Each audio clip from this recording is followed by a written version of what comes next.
THCB Gang, and I have a fine gaggle of people. Most of them have been insulting me in the pre-show, so we'll see how it goes in the regular show. The chat.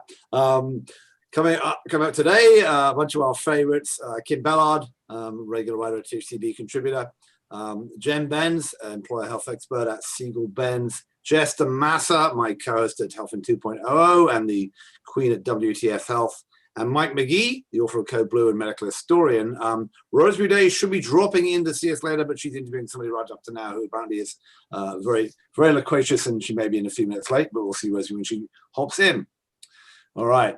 So we are now, whoops, I hit the wrong button, as usual. Most of the prior discussion was about my inability to use technology correctly.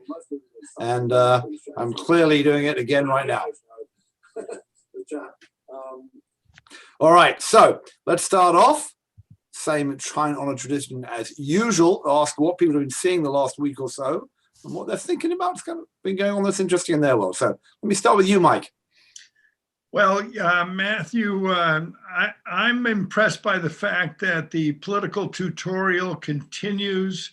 Biden this morning, for example, was, I was seeing a clip of his interview from MSNBC last night, and he said that when he was asked, well, can he deal with the Republicans? He said, well, if I'm one-on-one, and somebody gives me their word, I believe them. And in general, that's worked out for me in the past. He said, but I have enough trouble figuring out my own Democratic Party caucus, let alone trying to figure out how to manipulate the Republican caucus. So I thought that was kind of a wise boundary setting statement on his part, that he's trying to focus on what he controls. And he's hoping that something opens up on the other side that's going to support what he's trying to do. But if not, he'll give it his best shot and he'll move forward. Fair enough. Jen, what have you been up to this last couple of weeks, and what have you been noticing? Well, as you all know, my world is employer healthcare and benefits, and I participated in a conference this week that HR Executive has run for about the last 10 years. We had a really interesting conversation about how benefits leaders can make a difference in terms of some of the racial disparities in healthcare and the gaps in coverage, the different types of care, or different levels of care that people receive, and so forth. And it was a really great conversation. Jessica Brooks, who's the CEO of the Pittsburgh Business Group on Health, was part of it, as well as Andrea Trudell, who is a benefits leader and worked at companies like Box and NVIDIA. So it was pretty inspiring, actually. We had many hundred folks in the conversation and lots committing to do something different with their plans. So that's the topic that's top of mind. And of course, we'll see what comes of that. Yeah, we'll dive into that a bit later. It'd be really interesting to think about what that actually looks like. We had a brief discussion on Clubhouse about that. Kim, what do you notice about the world in the last couple of weeks?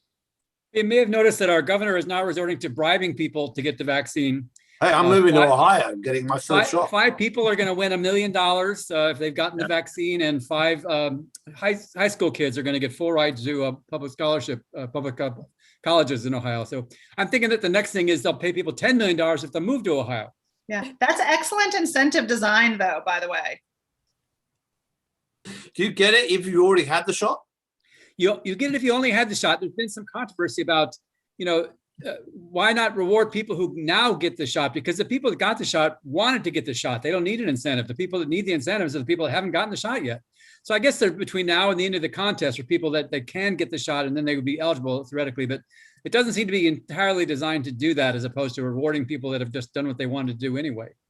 I like the scholarships that they offered for the young people. Will $1 million cover college in the future? Well, the college thing is separate. There's 2 pots of money. Fantastic. Jessica, what are you seeing in the last only in America would that be like a thing? Like, let's incentivize people like that. Only in America. Okay, so I've been watching telehealth drama unfold before our very eyes. So Walmart bought a little known, let's just leave it there. Little known that work there that know of it, and the people at Walmart who bought it, a little known telehealth company called MeMD, and just sent like the two publicly traded telehealth companies like spiraling down into a death spiral. Those stocks like hit the floor. Matthew Holt went with them. It was terrible. So yeah, that caused a lot of drama and caused a lot of shakeup over here in health tech land. Yeah. So it'll be interesting to see how that drama continues to unfold. The other thing I feel like I've been seeing a little bit more of recently, and Matthew, I was going back through some of our deals. I feel like some of the incumbents have been throwing some money into some of these funding rounds that we've seen. So like all year long, we've been looking at these massive funding rounds, 40, 50, 60, 100, $110 million funding rounds, even more sometimes. And it's been a lot of venture-led investment. And the last couple of weeks, I feel like we've seen some of the health plans jump in. And so just today we reported on Medically Home, 110 million. Kaiser was in that with Mayo, so payer providers. And then we had Vita, which got some investment from Centene. So that's interesting. Chronic condition management company focused heavily now on mental health, actually more than diabetes and obesity. But Centene went in on that and hoping to take that benefit into a different direction for an underserved market. And just, some others, the Anthem's been doing coming in on some rounds. Optum's been coming in on some rounds. They're more typical, but I feel like we've been seeing some incumbents kind of, rear their heads here in some of these funding rounds for things. Interesting. Rosemarie, hi, thanks for joining us. I know you are pulling double shift here, so I know you've been talking to Peter Lee from California on the other side. I have a funny Peter Lee story I'll tell you much later if we get to that point. But anyway, what are you, other than that conversation, maybe that is the conversation you want to talk about, what have you been seeing the last couple of weeks? Well, shameless plug, I wrote a piece for you. I thought it was pretty damn good, yes. I was going to plug if you didn't. So Mother's Day happened for those of us who are have mothers, care about mothers, are mothers, but I wanted to take the note on the serious side, which is that there are a lot of moms who are still not getting what I think they deserve, and that is Black moms who would be hugely helped, and we could affect our maternal mortality rate and everything if we actually expanded Medicaid coverage and took advantage of this provision in the American Rescue Plan that will actually provide more postpartum care. And every state has the opportunity to do that. So that's on the table now, and states have a couple of years to do that, and it would make a huge difference. So it's back to basics, but we just haven't done it yet. So that's on my radar big time in honor of Mother's Day. And as for Covered California, they're doing a great job. Speaking of the American Rescue Plan, they are doing a great job of marketing the fact that there are enhanced subsidies and that people who may not have taken a look before should take another look because healthcare just got a lot more affordable. So kudos to them. Yeah, I think that's dead right. And it was an excellent piece published, I think it was on Saturday, immediately before Mother's Day on THCB. But I mean, it really, what we'll get into a bit with what you were talking about with just before you came on, Rosemarie. Jen was talking about what she'd been talking about. There's clearly this massive gap, and the thing around maternal mortality, and a lot of it's concentrated in African American and in the Black community, is a real big deal, and something that we should definitely be able to fix, and hopefully we'll get closer to that. So I think we should probably start there. So Jen, I'd love you to dig in a bit more as to. You always hear about employers talking the good game. There's a whole bunch of controversy about employers, either being too political if you're on the right, or being not political enough, or a few employers in Silicon Valley said they didn't want any more politics and all their employees left, or one of them was base camp, like a bunch of employees walked out. I noticed that Coinbase said the same kind of thing, don't be political at work, but none of their employees left because they're about to go for a massive IPO and it would cost them a lot of money if they walked out the door. But seriously, what can employers, you always know I've been somewhat cynical about what employers can do in healthcare, but what can employers do about this issue when a lot of the people who are disadvantaged or have been falling behind in the pecking order, especially talking about racial disparities, don't work at the big employers that probably show up at HR Week and elsewhere. So give us a sense about what you think can be done there. Well, I think the biggest thing is that employers can be actively engaged in public health issues. and take on that role. And that's something that we talked about. And and a lot of what I've learned about this topic in the last few months, especially I've learned from Jessica Brooks, who I mentioned, who's at the Pittsburgh Business Group on Health. And so being actively engaged in the communities where employers are in public health issues, and there are many organizations that have been doing that before. So that's one thing. But even within employer populations, there's vast differences in people's access to good quality care. And so we've seen that a ton in the last year around mental health, just gaps in care and gaps in coverage and gaps in providers. But it really gets to all aspects of coverage and care. And so the way Jessica framed it up, which I thought was so helpful, is that when you look at racial disparities in the healthcare system, it's really about preventing people to have access to the same level of quality that other people receive.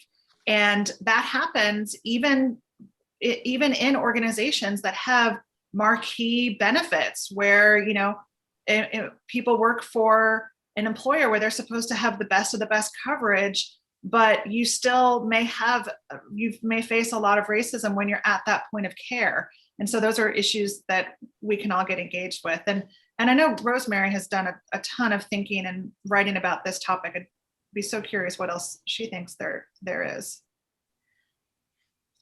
Well, I think that's a really good start. And I think that it's great to see some of the major insurers making a commitment to this issue because, as people move in and out of jobs or even, exchange in marketplaces or even ending up on Medicaid at some point, the continuity could potentially be the insurer as opposed to who's actually paying for the coverage. And so if the large insurers start to make this commitment, which also they are in a position to push the delivery system to make changes, we're going to need the pressure coming from lots of different directions. And that's one that I'm finding encouraging. Blue Cross Blue Shield Association made, major pronouncement in that regard. So taking health equity seriously and then going after some very achievable targets, which include this maternal mortality statistic, which is part of what drags us down relative to our peers in the rest of the world.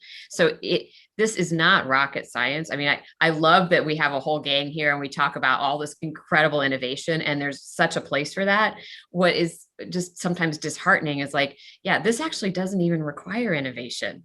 This is just basics, but we got to do them better. Yeah, some of it is so basic, like the cancer ages, the cancer screening ages that are typical are based on outdated models. So you have Black people being diagnosed with cancer at lower rates in some cases, but a little bit younger, and then they die at much higher rates. So there's just this why aren't we just getting them the right diagnostics earlier? And then is there a gap in care once there is a diagnosis? So it's a lot of the nuts and bolts things that could use improvement. So let me raise 3 points, and Kim, dive in, and I have 3 points to. Well, Jennifer, I know that a lot of the employers and employer groups have spoken up about the traditional infrastructure provisions of Biden's bill, but have any of them been speaking up about the home care or the daycare provisions, which do a lot for poverty and helping people of color? I haven't been tracking closely whether or not employers are really engaging on that issue, but childcare in general has been a huge topic among employers in this past year. And you have organizations like B of A last year spent millions and millions of dollars early on in the pandemic paying for childcare so that their people could keep working. So it's certainly a big issue. And I think that's going to be something that if we can make progress, it will have a much outsized ripple effect. I was going to sort of push this forward because there are sort of two or three, maybe I got the third, so I get out the first two out, issues that matter a lot here. One is there's a lot of historical data, there's a lot of, huge amount of data showing that treatments are even delivered to Black people less than they are to whites, and that there's a lot, then that goes back decades, and that hasn't really changed substantially. The second is the issue of sort of zip code, right? America, compared to many other countries, has incredibly ghettoized major cities. You have large areas of big cities that have very uniform populations. A lot of that was due to redlining and other racist policies way back when, but obviously it's still the case today. And you tend to be at those hospitals or those healthcare facilities in your zip code, and some are overserved and some are underserved, and we know that that's the case. And I wonder how much of this is kind of not so much just the color of your skin, but also where you live, and therefore how much can employers or anybody else or plans do about that? Is the second one, and the third one is the sort of the basic issue that I've seen come up a lot, which is that a lot people don't often, and this kind of goes back to the conversation we had a bit with Shantanu Nundy about health workers in remote Africa last week, is that are people being sort of dealt with by people in their community, and and are there enough people of color who are dealing with minority groups as healthcare professionals, and is there something that is that an area that we can do something about? Obviously, that's a longer term thing. So for those of you who've been looking at this issue, I'm sure, Mike, you looked at it from the historical perspective. Which of these do you think are the biggest problems, and which ones, how do we start making a real dent in this from the healthcare system as a whole? Well, one of the things that's really been pretty obvious, and it's the same issue as with food deserts, that there are certain geographic zip codes where services of all kinds, whether it be food or whether it be healthcare professionals, is lacking.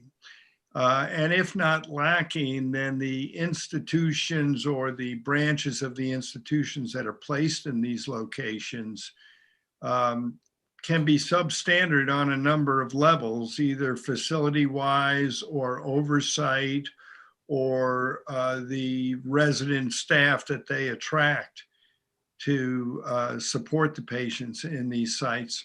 So I do think geography is a big piece of this. I think in terms of the training, I think we have made progress, and primarily in getting young people who are coming on as resident staff to acknowledge their hardcore prejudices. So we don't take for granted any longer that individuals don't carry with them a certain number of prejudices, which can be addressed if they are exposed and admitted to. And if not, then they tend to corrode your judgment for both access and decision points. What we're willing to do can vary greatly depending on the patient if you allow these kind of biases to persist. There was a dismaying statistic that came out recently that the percentage of Black medical school entrants is actually lower now than it was 40 years ago. Yeah. Explain that. Let me build on that, actually, because I heard last week a fascinating talk by the head of Meharry Medical College, which I believe is based in Nashville, Tennessee, right? And trains, I think, the vast majority of African-American dentists and a lot of the doctors in this country who are Black.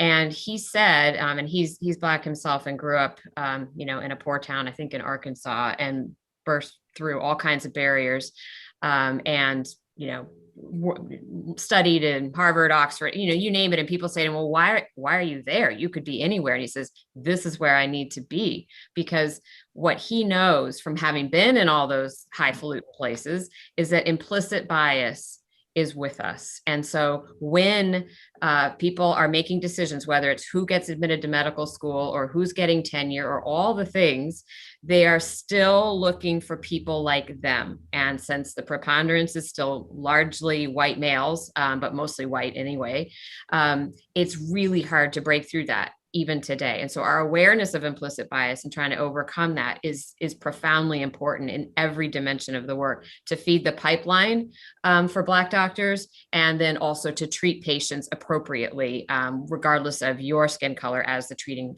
clinician. But he said he will take people that the other schools wouldn't admit and gets them ready. And then they are in demand for the residency programs because they absolutely had the capabilities, but they don't get recognized that way. And so he views his purpose is to give people those chances, people who look like him. So anyway, it's a long way to say the implicit bias thing is huge, and we have to address that. And that could help, that would have an amazing ripple in all the dimensions of healthcare. Yeah, part of this is, it reminds me of the problem that we used to have, probably still do have, in getting young doctors to admit that they didn't know something, which is kind of a very critical. Or old doctors. skill. All doctors, they're beyond hope, but the young doctors, you may be able to get to them. That's a very important skill set, that to feel comfortable with saying, we don't know, or I don't know, or I'll find out, but I don't know now. Otherwise, if you start fudging it, it is a kind of bias, which again limits the number of choices you have, and therefore limits the number of choices a patient has. So, some of this is manageable by training, and some of it is far more enduring. It's part of the culture. And insofar as we make progress in the culture, we'll make progress in some of these other areas as well. I'm reminded of one thing this week, which there was a cheating scandal at Cornell University medical school there. Dartmouth. Medical school? Dartmouth. Medical school or undergrad? It was Dartmouth, wasn't it? I think. Dartmouth. Some place in the northeast, which all blends the same to us West Right. Coasters. Dartmouth, right? But wasn't the whole point was they were checking that they found that by looking at their web history that they've been looking up stuff online while been answering answering the questions. And basically, Mike, comes to your point, is like, aren't we supposed to now be telling doctors you should be okay to not know what you did, not to not know the answer and be able to go look it up in real time and consult with people? Well, One the of the dismay- true the Not dismaying allowing that thing in the exams, anyway. the dismaying thing about that study is that the forensic tool that they used to catch these people was not designed as a forensic tool and can't in fact really tell what people are doing. So they were kicking people out of school based on charges of cheating that they cannot substantiate with the tool that they use. So like, this is Dartmouth. I mean, think what happens in other institutions, for God's sakes. Yeah. Well, Well, and also- I mean, one of the truisms, I think, at least in my experience, managing doctors over the years in a lot of different locations, is they're neither saints nor sinners.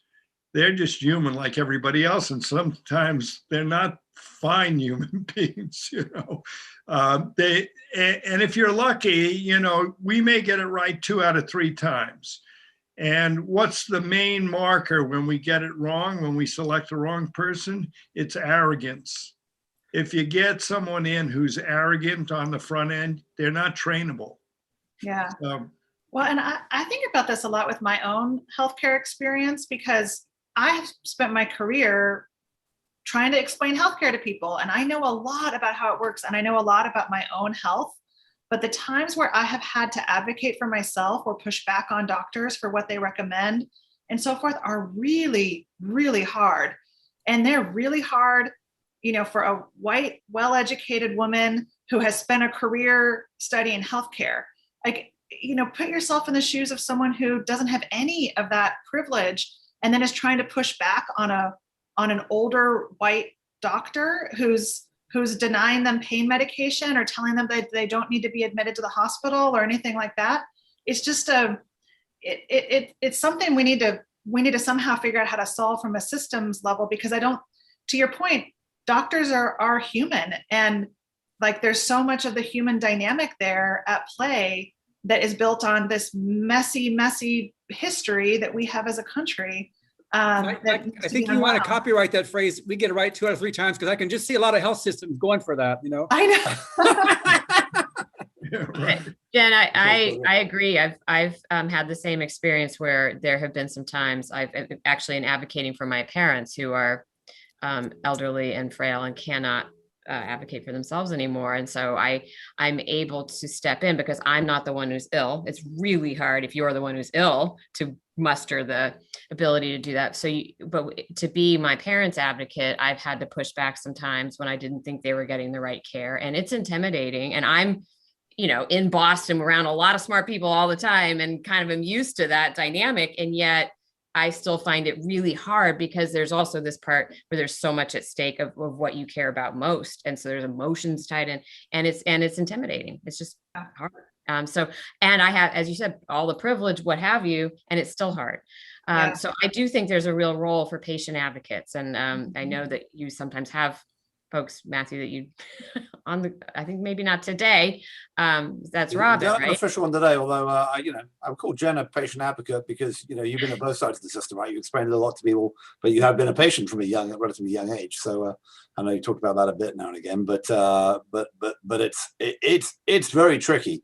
That is not a bad link to where I want to go next, which is to Jess and others, and to talk a bit about this sort of transferring. And yes, when you opened up, Jess, you were kidding about the stock market collapse of Teladoc and particularly Amwell, which it seems to be heading in some wag said it's now worth less than some of the private companies that are raising the $100 and $200 million rounds, but not quite. But nonetheless, there's a question that we've raised a fair amount on the sort of digital health techie side, which does have a big impact on this issue of how employers are going to improve the health for all of their people, right?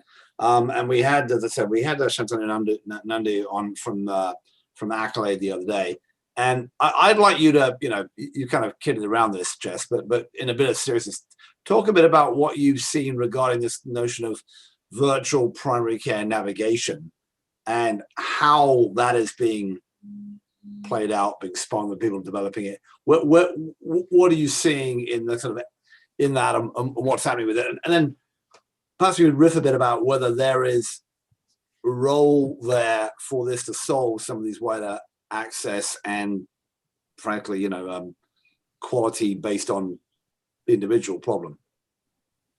If I can riff on that particular piece of it, but I can either which, riff on anything you like. I don't think I'm qualified for that. But I will say this. So I feel like one of the things that we've been seeing through the pandemic in particular, it's like there was the initial wave where every company started to all of a sudden become a telehealth company. So regardless of where you sat in the healthcare ecosystem, if you were a doctor's office, like a private practice, or if you were a major health system, or if you were even a company that was delivering care that was a venture-backed startup, it was like everybody integrated some sort of telehealth component. And then beyond that, there was like kind of an effect depending on what area of healthcare you were delivering. Some of them went off and also started to deliver mental health services. So everybody had like a mental health component all of a sudden.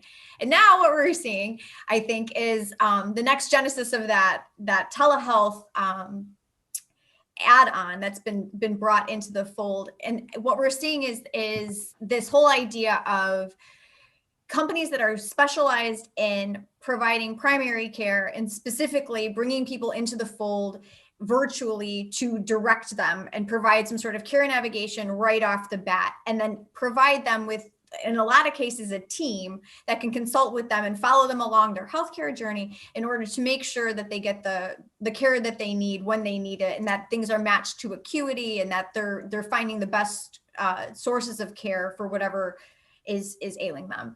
And so I mean, there are a couple companies that have gone from one way to the other. So like Accolade, Jen, that's kind of in your world in terms of helping employers figure out their benefits. It's like they've now acquired a company to help kind of provide that layer of add on to their navigation, a layer of care. And then we have other companies that are like, I don't know, Matthew, I'm blanking, a primary care delivery company that's like adding on the other thing where they're bolting on the navigation services. And so you're starting to see all of this look the same, where it's like the idea is you enter into the system via some sort of virtual, I hate the digital front door thing, but that's like the concept, right? You enter in through that because it's very accessible widely, and somebody helps you figure out where to go next. And oftentimes it is figuring out, where the lowest cost point of care is for you in order to get delivered the services that you need to take care of whatever is ailing you. So the thing about this that I don't understand is that isn't this not how healthcare should have always worked? Like, have not health plans been doing this like forever, trying to like get you to call the 800 number? So like all we did was replace the 800 number with an app now. Like to me, I don't understand how this is very different other than digitizing in like now we're doing a video call instead of calling an 800 number. I don't understand how this is very different than what's already been happening, but I might be missing the boat on that one. Well, if there happened to be anybody on the call who ever worked for a health plan, perhaps we could ask them. So Kim, I mean, that is kind of the joke, right? We've had this, Mike's described that length on this show and elsewhere about the level of disorganization and sort of atomization of the health system. We know about the patient experience across, and maybe this navigation can do it, but health plans have kind of tried to do this for a while, but haven't been very effective. Is that a fair statement? It is. And the 2 points that I would make, one is that all this primary care front door stuff is great, except that doesn't increase the number of primary care practitioners. So that's the root problem, that it's opening the door, but there's not many more places to go. So I'm wondering who all these primary care doctors are who have all this excess time to do virtual visits as well as in-person ones. So there's like a layer before the doc, right? So like a lot of people are sticking a health coach in there, or a nurse practitioner, or somebody who, as Matthew said, health plans have had health coaches for 25 years. So all the studies show that, getting people to the right place of care and so on is very cost effective if and only if you get the right cohort of expensive patients. Those are the only people you can save money on. People that are primarily getting primary care, they don't cost very much and you can't save very much money on them. So the pool of people that you can really save money on is, 5 or 10% of your population, and everybody is falling all over themselves to figure out who those 5 or 10% are. And I worry that all the digital health apps are aimed at the other 80% that really don't cost very much money. Yeah, I think, oh, go ahead. I was going to say really quickly, one of the interesting conversations I had recently was with the CEO of Bowie Health, which was a symptom checker. And they're even starting to do this. But what was interesting about that conversation I had, so it's like you put in what your symptoms are, like a la WebMD, and it's supposed to route you using your health plan information to like the right, point of care. But even that guy was like, one of the most difficult things for a patient to do is self-diagnose. So, okay, I mean, how much you can't even automate this then, right? Yeah. Well, a lot of money. Just say a lot of money is going. So, Bowie's that you mentioned Anthem putting in. They put a whole bunch of money into K Health, or as I like to call them, K-pop Health. Mm-hmm. Babylon is in this space, which has now bought medical practices here and elsewhere. So the idea, if you can and there are all kinds of people investing in stuff like not only asking people, for their voice to type in what they've got, but trying to figure out from the way they sound, whether they're depressed, and the way they cough, whether they have various, there's always attempts to do automated diagnosis, which is going to be really hard. But as Mike points out, when humans do it, they're only at maybe, 60% getting it right anyway. Sorry, Jen, dive in. What I was going to add on to what Jessica said is and Kim's point is, it is about the right patients who need that extra level of care and support. And so if you look at companies like Accolade, the real value proposition there is when they can prevent those high cost patients from getting the wrong care or low quality care or having surgeries that they didn't actually need to have and things like that. And you have organizations like Carum Health doing the same thing, where they're a concierge for those high cost surgeries, and then they push people to the centers of excellence. So it's really tailored around those individuals that need expensive things that are often done unnecessarily. And I think that there's still a ton of opportunity for just reducing the unnecessary care, especially when it's unnecessary to get like discs in your back fused together or something crazy along those lines. That's just a horrible thing to go through. But on the just general primary care side, I feel like a lot of them are just making the primary care experience incrementally cooler. It's not really it's not fundamentally changing Oscar Health, the care delivery. I just don't understand why they don't teach how to healthcare in school. like how to pick a health plan and then how to use your health plan. Like, I don't understand why they don't teach that, or why there is not like some like health plan for dummies 101 that can be taken, because I feel, and I'm sure all of you have to deal with this in your daily lives too. Do you not get asked questions all of the time about how do I buy a plan on the exchange? I feel like I've walked through that like a million times. I mean, and it's just, I agree with you, Jen. You know, it's like they're incrementally making primary care cooler, but it's like, I don't even know anymore how many people think that they start with a primary care doctor. Right, right. You know, I know a lot of people who don't, their first call to action, if something is wrong, is CVS or, you know, like their Minute Clinic or some sort of quick care, because it's like, I don't know where to go. And the last thing they're going to do is go on to their little online health insurance portal and try to figure it out, because, you know, for whatever reason, like that's just not the easiest thing to do. And I don't know. I mean, I know there's a lot of money going into making that part easier as well, but it's just, I don't necessarily know that throwing technology at this and just making it a little bit like sleeker and sexier and faster is going to be the thing that all of a sudden causes the aha moment of like, yeah, this is how I get the right care, you know, in the most cost-effective way that's good for me and good for everybody. To Jennifer's example, Sorry, Rosemarie, then Kim. Rosemarie, then Kim. Well, I was just thinking like, yeah, and now I'm supposedly savvy about this stuff. I hate going on my health insurance portal. And part of my problem is I can never remember my passwords, and I know what I'm supposed to do, and I get that lecture from my son all the time. But I was just thinking, what would be easier is if you actually had, because people do carry, they know they need their health insurance card if they're going to get access. If you could have like the thing we've all been using, like the QR code, so you can get menus. And you could just like hold that up either to your computer or to the portal, and it would like have all your information, and just, you don't have to remember anything. You just like flash your insurance card, because either you want to pay or you want to get information, but it would just be so easy like that. And I don't know, put the privacy protection. I know all that, but couldn't you just use your card and have that be the magic key to getting the info that you need? Preaching the choir. I mean, their cards. What? I'm sure you could do that. You know, do you have the same problem with your banks, or is it really just health insurance you have a hard time with passwords for? Everything We really. could, so the entire But problem, I use Face ID problem with for my healthcare is bank. that we need better password managers online. I've got I can send you one. It's probably good. I want to go back to Jennifer's example. So the problem is 9 out of 10 patients, or maybe 9 out of 100. If my doctor, who I've seen in person, tells me I need to get those discs fused, and my health plan says no, I'm going to believe the doctor, even if the health insurer says, I've got mounds of data and hundreds of other doctors who would tell you it's inappropriate.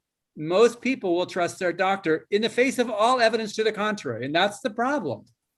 Well, and it's really a problem when the doctor is the surgeon, you know, when like they're like, you know, you go to a surgeon, you're probably going to need to have surgery. And obviously that's a huge generalization, but when people go to these niche specialties, people have a very narrow view. And these are some of the hardest conversations I've had in my own healthcare journey, is telling a head surgeon who has, you know, 25 years of experience, like, no, I don't want to have my thyroid taken out. And that's actually unnecessary. And I've done all of the research on it.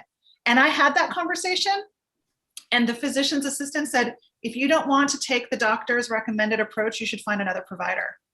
So Mike is probably the only one on this call that is old enough to remember this, but I remember when I started in health insurance, second opinion surgical was a new thing and a big thing. And 50 years later, the number of people that get second opinions is probably still in the low single digits. Yep. I tell everybody, if somebody wants to prescribe you something that you don't want to be on, if somebody wants to cut something off of you that you do not want cut off, or somebody wants to inject something in you and you do not want to inject it or insert it, go and get a second opinion. People don't want to seem that they don't trust their doctor. Right. Okay, but here, let me ask you a question. Is this not a case then for like, why do you have to have a dedicated PCP? Is that not creating like this like alternate universe that we're in where people trust their doctor over everything else? I mean, like, it all depends on the way you look at the healthcare system. I mean, it is easy to go down the rabbit hole of information and technology and specialty diagnosis and getting it right. But that's not the way sociologists look at this. The way sociologists look at this is that if you take all the doctors and all the nurses and all of the extended care people who actually physically are allowed to touch human beings, which is a great privilege that they're given and requires trust in other human beings, when they look at it as a collective and they say, well, what does this body of people offer to society?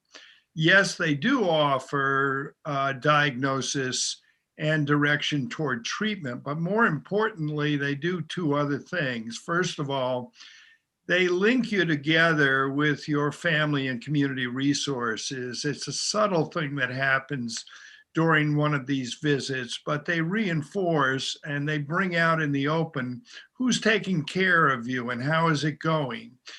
The other thing which we never acknowledge is they process fear and worry. And it could never be more evident than it is in this society right now during the pandemic, where we eliminated that kind of human contact. We're having a lot of problem with processing worry. Even in preteens, we're having problems with processing worry. And it just kind of reinforces the fact that the human side of this, the touch side of this, the face-to-face side of this, it may not seem that important, but if you remove all of that at once from a society like we've done in this little experiment here, things go a little wacky. And in my view of the world, a thing like January 6th was much more likely to happen in a society that has been stripped and asked to communicate only through information and technology. Yeah, I don't disagree. So let me try to push two things together that may not be doable, right? So one is we've done, if you look at, and I was on a session with Jay mentioned the folks from Carrum Health yesterday. I did a UCSF Health Hub session where it was about surgery, right? And there are all these really clever high-tech gadgets and gizmos and computer-aided analyses and AI and stuff, figuring out how to make surgeons better and how to help them and support them. And I basically was riffing that surgeons are coming like those call center employees who get checked on how long it takes them to answer a call and how many minutes they do and how effective they are, because they're going to be measured and monitored in the way that was never done before. So there's that. But there was also Carrum Health, right? Carrum will get you a better, if you're whatever, a ABC employer and you have to get, a number of knee surgeries done, or whatever, hips or brain, whatever they are, done, heart surgeries done, they will save you a ton of money and get you to a good place, right? They'll get you to you can log on and be in the Cleveland Clinic network and get the best surgeons, et cetera. But they're also working, particularly in musculoskeletal, with Hinge Health and a bunch of others who, as Jen says, are stopping you from getting to the back surgery, right? We'll get you the physical therapy, which costs a quarter of the amount before you do the back surgery. And, there is that intervention. As Kim said, it's very hard to figure out. You intervene, you get people to the right place at the right time, blah, blah, blah, as opposed to letting what the Dharma folks, not the Dharma who are cheating on their test score, but the sort of Jack Wenberg Dharma stuff called supply-induced, right, healthcare demand, as opposed to that. So here's my question. If we can get that to spread, can it also solve our other problem, which is the sociological problem that we started here, which is that people who are more minorities, Black, Hispanic, more likely to be poor, lower education, whatever, tend to get worse healthcare because the system doesn't work for them. Can this newfangled technology navigation help solve that problem, or are they just completely separated? What do you think? Isn't access to technology like one of the what is that, the social equity issues of this time right now? I agree it is, but because didn't the government just today launch that that broadband credit so you could actually get access to internet? Yeah, Kim, I don't disagree at all, but if you think about a lot where the venture capital is going to, venture capital in this tech is going, you have companies like Cityblock who are building clinics and services for Medicaid populations. You have companies like Unite Us, who are trying to figure out how to get people to the right services out of the healthcare system. There's a whole bunch of money. there's a company whose name I can't pronounce, but Jessica would tease me about it. Consejo Sano. Sorry? Well, one of the key issues is, of course, access to the right type of care at the right time. And so I do think if you get people access to the technology and you can solve for some of those gaps, there is potential to overcome some of the barriers and some of the racism that's built into the system. But that access to, that lack of access to technology in some cases is also a huge part of our system being so set up in an unfair way. There's a couple organizations. But isn't there just to push on that a bit, James? I don't know if you're seeing this in the employer world at all, or maybe Rosemarie not seeing this in the health plan world at all. But a lot of what we said is that we need to get the Oak Street and others say we will get people to go to the home or Iowa Health. We'll get people to go to the home. We'll fix the rail. And we'll do this. And we have United saying we will pay for your housing and get people off the streets. And is it a thing where getting that level of technology into the home, getting the services associated with that technology into the home, and getting the stuff that requires to be done, coming around and setting it up for you if necessary. That's something that Medically Home, by the way, the company that got $100 million this morning off Kaiser, they actually do. They'll come to your home and they'll put all this stuff there and put it up there and set it up and teach you how to use it. Now that's for a hospital admission at home. That's that's one of Kim's, 5-10% of the population. But don't you think that there's an opportunity for us to use that to get over some of these other structural problems where we've had such inequality? I think so. If you look at the conditions that require ongoing care, like diabetes or diagnosing cancer or people who have other high risk issues, but I think where some of the technology aspect of this falls apart, and then you go back to relying on humans, is the woman who's 8.5 months pregnant and has to have an emergency C-section, and she just happens to end up at the hospital that's not the best place to be. Or someone like we saw last year, there was that horrible story about a gentleman named David Bell who went to the hospital 3 times and was not admitted 3 times and then died in the parking lot. So there's still that piece of, very imperfect humans, as Mike said, at those points. And I think that's the place where there's where we continue to exacerbate the trust issues in the healthcare system. Yeah, I would argue that. Sorry, Rosemarie, then Mike. So those like really acute moments that have to happen in person, I think that's hard to say, oh, then technology is going to bridge that in a crisis situation. But I think that when we go back to the behavioral health issues and the mismatch probably of supply and demand. So if I'm a Black person and I would really prefer to have someone who looks like me, who I can confide in, as my therapist or even as a PCP, but there are like none in my area, that's where I think you could break down some barriers and make a better match of supply and demand because of the technology and figuring that out.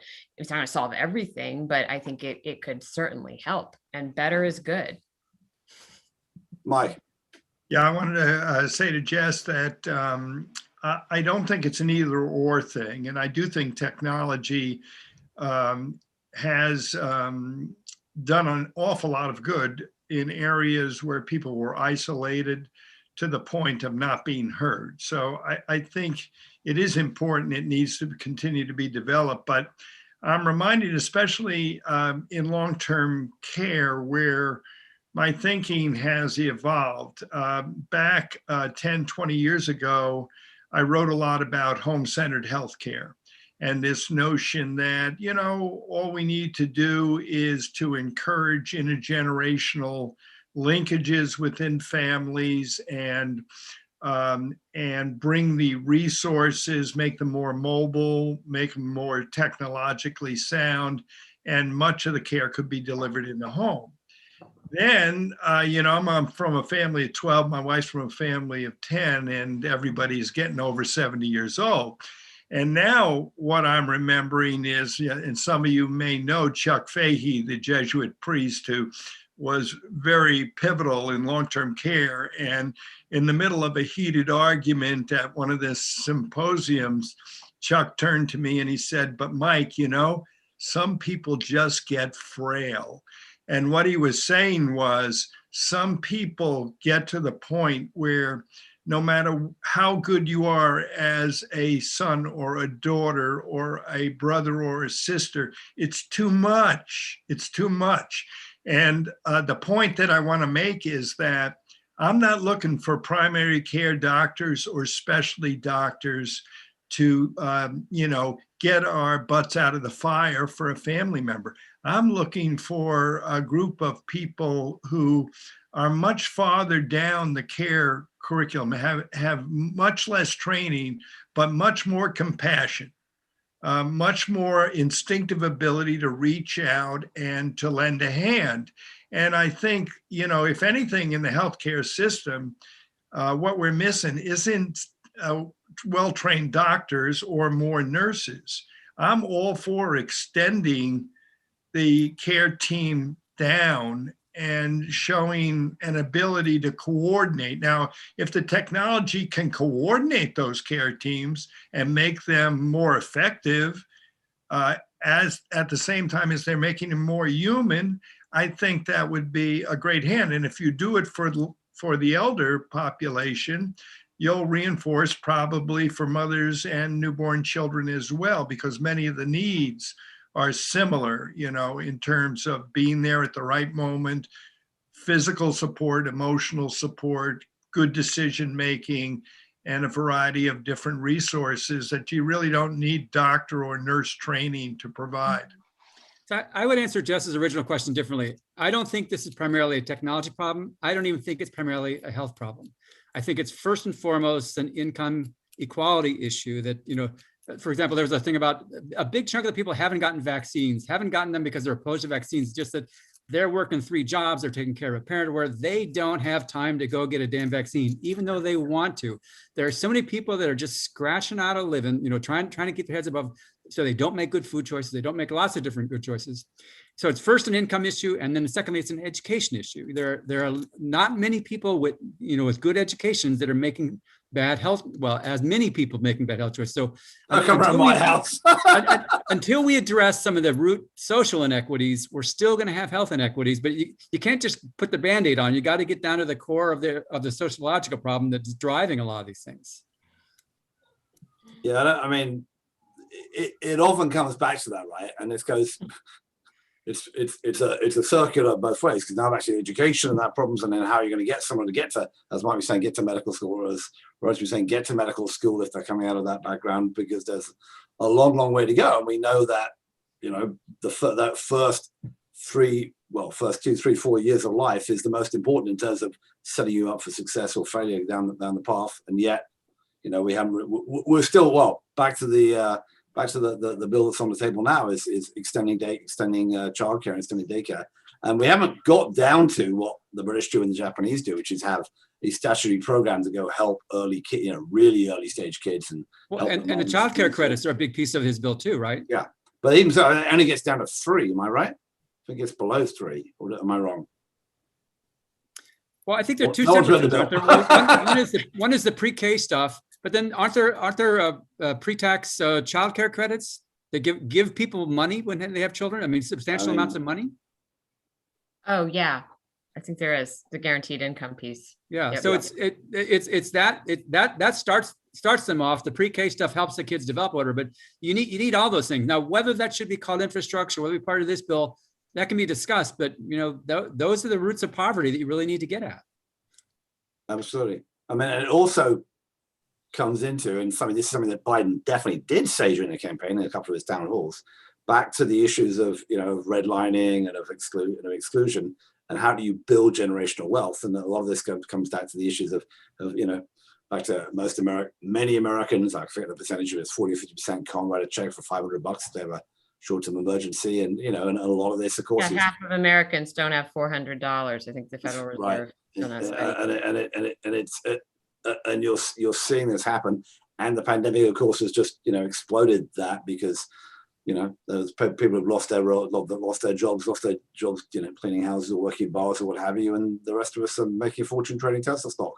Well, not some of us aren't all making a fortune trading Tesla, but you get the idea, right? Everyone else is buying Dogecoin or Doggycoin or whatever it's called, and it's quite amazing how that has seen this divide. Meanwhile, Elizabeth Warren is now back talking about a wealth tax again. I'm not sure it's going to get anywhere, but when you see the massive, the fact that Elon Musk has now got time to go and hang out on Saturday Night Live and be tweeting backwards and forwards about his Bitcoin haul and all the rest of it, and Bezos is now worth 200 million and spending all this money going to space. And, you got to start thinking about, well, is that about the right way that we're allocating resources in our society as a whole? Well, and to connect some of the dots we've thrown around here, I think that a role for doctors is, because they are really trusted advisors and value, maybe have outsized influence in some regards. When I was thinking about the issues for my book, it's really that if they more of them could be, I think, political about the root causes of some of the healthcare problems that they then have to treat in the downstream end. And if they were willing to go and have some of those conversations about the upstream part, and for me, that's like make healthcare a right, things like that. But it could be like what Jen talked about with the public health focus that some companies have. I do think that doctors have a very high potential to have influence beyond their immediate medical practices, because people really respect them. And so I'm encouraged that the American Medical Association says healthcare should be a right. That isn't a position they've taken, but the younger doctors, the female doctors, are starting to take up this kind of cause because they see it as part of better health overall. And I see that as that's how you more than chip away at this. That's how you make some of the systemic change. All right. Well, we're not going to solve all of American society in 1 hour, but we've got pretty close. Health. So now we're down to our last couple of minutes. Finish as we always finish on the THCB gang with asking around what people are expecting in the next couple of weeks till I see some of you back again. So I will start with you, Jen. I don't know what I'm expecting the next week, but I do want to note one thing, which is that I think a lot of people watching this, if they're watching it, might say, there's a big lack of people of color or Black people in this conversation that we're having about access to care and so forth. But I actually think we need to get much better at having these conversations in all spaces that we're in. So I actually think the more we can talk about it, the better, because these are huge issues to solve, and everyone needs to get more comfortable talking about racial disparities so that we can really make some impact on them. Yeah, and you're dead right. We have a decent number of people in THCB who are people of color, but we like many others are constrained by the circles we move in and the people who respond and all the rest of it, and people who are available and all the rest of it. And yes, I would agree. We've made an effort, but can, like many others, make many more. Anyway, Kim. So I'm waiting to see what happens with cicadas. We live in a cicada intensive area, Brood X, and I've never lived in an area that gets hit by this cycle. So my wife has, and she is very worried about it. She's looked into the cicada protection suits, like a bee suit. So I'm hoping it's not quite that bad, but we'll have to see. I'll report next time I'm on. Oh, I remember I was in DC quite a bit, 17 years ago, when it was. It was damn loud. They were everywhere, but they weren't physically threatening. I don't think. It's not the loudness I'm worried about. It's the fact that they apparently are blind and run into things a lot, including people. Rosemarie. I think just still watching vaccine take up and what's working as we start to, at least in my neck of the woods, we're starting to close down the mass vaccination sites and going to the much more focused approach to the harder to reach populations. So we've kind of hit that pivot point, and hearing about states that are maybe not even, they're going to give up and just say, we've got extra vaccines, we're shipping them somewhere else because we're not going to try. I think they've got to try harder. What's Ohio doing? They've got a lottery that if you get back. We talked about that at the beginning. Oh, did you? Oh, sorry. I'm just not. No worries. We just talked briefly, Kim, because we're all moving there to get our third and fourth shots. Guaranteed. Excellent. All right. Jess. I'm just gonna keep watching those fools rush into health tech funding. So You're calling every venture capitalist in America a fool. You're probably right. Mike. Isn't there an Elvis song about that? There is, I believe it. So what I'm going to be watching this week is how visible Congresswoman Cheney remains in this debate. I think that they may have bit off more than they can chew with her, and she sort of is channeling the former British Iron Lady. I think she's going to be a very effective spokesperson for what may emerge from the Republican Party in the future. If there is such a thing as a Republican Party in the future, it's one that would accommodate anyone like her, because it's getting very bizarre in that cult. I'll give you that. All right. Well, while we've been recording this, the CDC just came out and said if you're vaccinated, you don't have to wear a mask outdoors anymore, and if you're with other vaccinated people, you don't have to wear a mask indoors anymore. They said if you're vaccinated, you don't need it indoors either. Oh, really? Yeah. Glad you're paying attention better than I was. So I don't need one at all.